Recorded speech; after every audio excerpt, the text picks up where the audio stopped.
Coming up next on the Jeff Crilley Show, everyone in the liquor business dreams of becoming the next George Clooney, who famously sold Casamigos for something like $1 billion. You're going to meet an up-and-coming entrepreneur, and he'll share his journey next.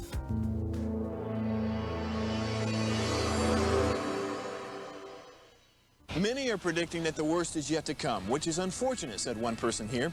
Until now, they've enjoyed the reputation of being the nation's icebox. Watched a burglar in his home this morning by webcam. As a journalist of over 25 years, stories are what make my world turn. Reporting live from the Dallas newsroom tonight, Jeff Crilley, Fox 4 News. But in 2008, I took the jump from my familiar life and started a PR firm from my home. We're talking about anyone with a camcorder like the one I'm using becomes a television network. We started slowly growing the company, and we now have over 100 clients, and we've branched into the world of live digital broadcasting. I now own 8 different TV studios and have a huge team, and the stories that I now get to share are sometimes the most important of my life.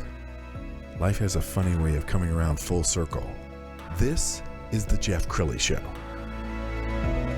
Well, I love entrepreneurs, and I love David that fights Goliath. And so that's why I have my next guest on, Trea Feist. He's the CEO and founder of Dank Spirits. Thanks for coming on the show. Oh, thank you for having me. Now, when I say David versus Goliath, I mean there are large liquor companies, and so for a small entrepreneur like yourself, breaking into the industry is quite a feat. Tell us your journey. How did you come up with Dank Spirits? So I'm Texas born and raised. I'm an Army veteran, bartender by trade, and I just got tired of seeing these big premium brands that didn't have premium juice. So I wanted to go do something that, you know, was odorless and flavorless. Takes it back to those old school pre-prohibition days where vodka was clean and people drank it on the rocks. They had stirred martinis and they really enjoyed sipping their spirit.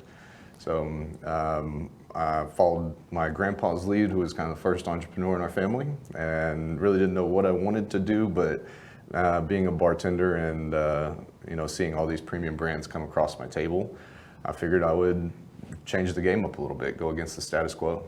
And okay, what makes your spirits different? So one, we are the world's first terpene liquor brand, which are just that zest in your citrus fruits. They're in all of your essential oils. They are natural organic compounds that you can find in citrus fruits and plants. Other than that, we carbon filter it for 3 days, then distill it 6 times, and then we just run our still repeatedly. It's what's known as an infinity distillation, meaning we just run the still over and over and over again for about 4 hours. So it pulls all the grainy impurities out that give you that smell, taste, burn on your throat, that cause headaches later. So it makes it to be a true, clean, premium liquor. Okay, tell us your journey in terms of getting into liquor stores. How many stores are you in right now? So currently I'm in, within Texas and Oklahoma, we're about 140 to 150 retail stores. Since we started in May of 2020, we've put it into, I'd say, about 150, 160 different bar and restaurants. And being a one-man band, you don't have time to keep up with everybody, and some bars keep it, some don't. But I'd say right now we're in over 100 different bar and restaurants. And how many miles have you put on your car or truck?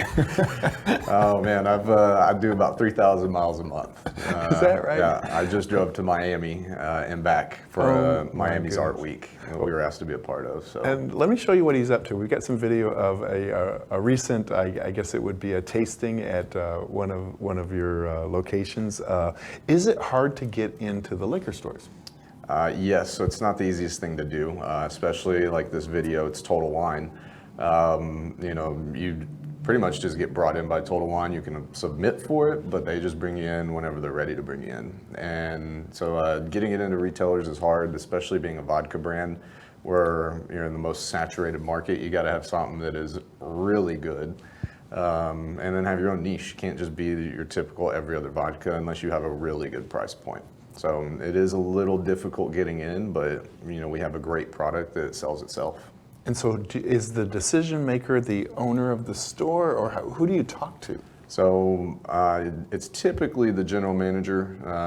Like Total Wine has a new spirits department, and so in the new spirits department, they control all the new spirits that come in, right?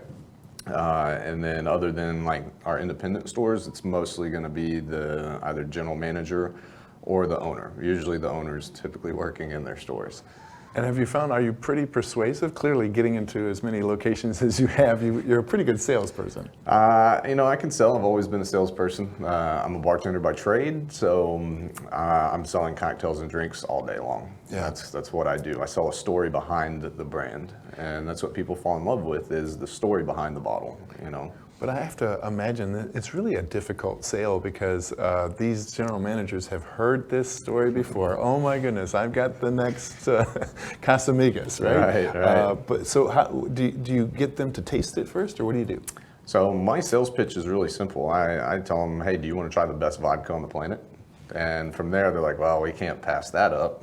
And then they try it, and you see their eyes open, their eyebrows are shooting up, and they're like, what is this? Yes. And so I let the product sell itself. Like, I have a lot of passion and enthusiasm. I have a lot of hustle and grind behind the brand. But really the brand sells itself. And so for other brands, it is a little harder for them to get in. They got to do case deals, and they have to, submit to X amount of tastings per month, where we can just get ours on the shelf. And we still come do tastings, of course, but it's a little harder to get in if you just have a regular vodka. And when you get into a store and you start doing tastings and people come by, they're shopping for something else, and they go ahead and get your liquor, are you pretty effective with the sales? I'm very effective. So for being a high premium, our bottle sells for anywhere from 33, like Total Wine has it for 38. And so that's a high number for a vodka, right? And that's an expensive number for vodka. But the way we make it, the terpenes that are in it, the flavor profile behind it is what sells it. Now, I would say that most people are buying it because it's good juice, right? And I typically don't tell people it's my brand until the very end of the sale. So I want to make sure that we're selling it because of the pitch and not buying it just because, well, I'm going to buy it because it's you. Right. But we do get people that put back, handles of Tito's it's the same price as this bottle. They're putting back a whole handle so that they can buy a 750 of this. And Wow. that happens a lot. I probably get that 2 to 3 times a tasting. But this is an article that was done on you. Yes. Yes. Tell us about that article. So that was with Voyage magazine. They had reached out to me, and somebody had referred me to them. And so they reached out to me, and they said, we've kind of been reading your website, we followed you, we love the story, and we'd like to feature you in the magazine.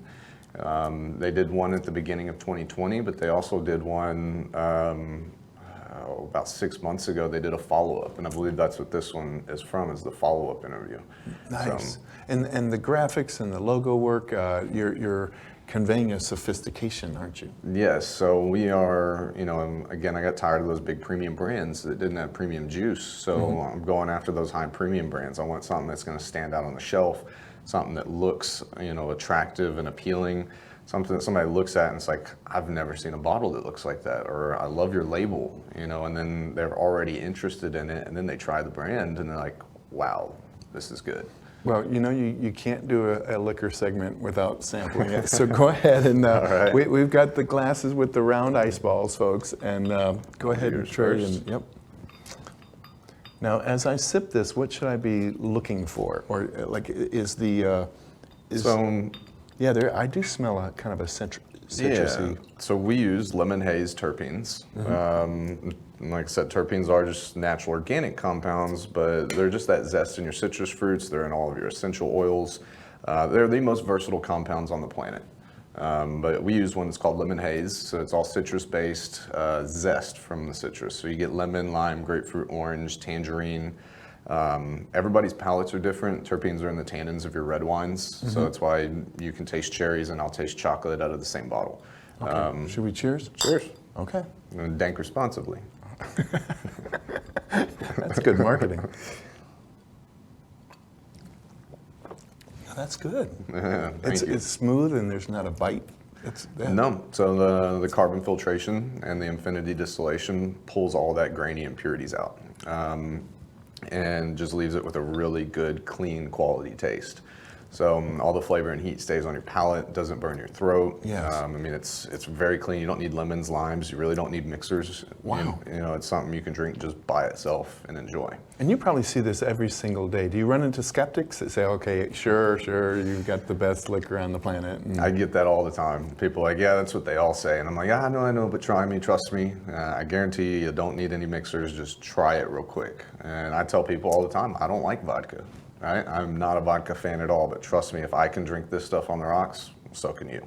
Awesome. Okay, well, after you make your first billion, you got to come back on the show. We're gonna end with the website, which is dankspirits.com. Thank you so much, Trea. Thanks for coming on the show. No, thank you very much. You bet.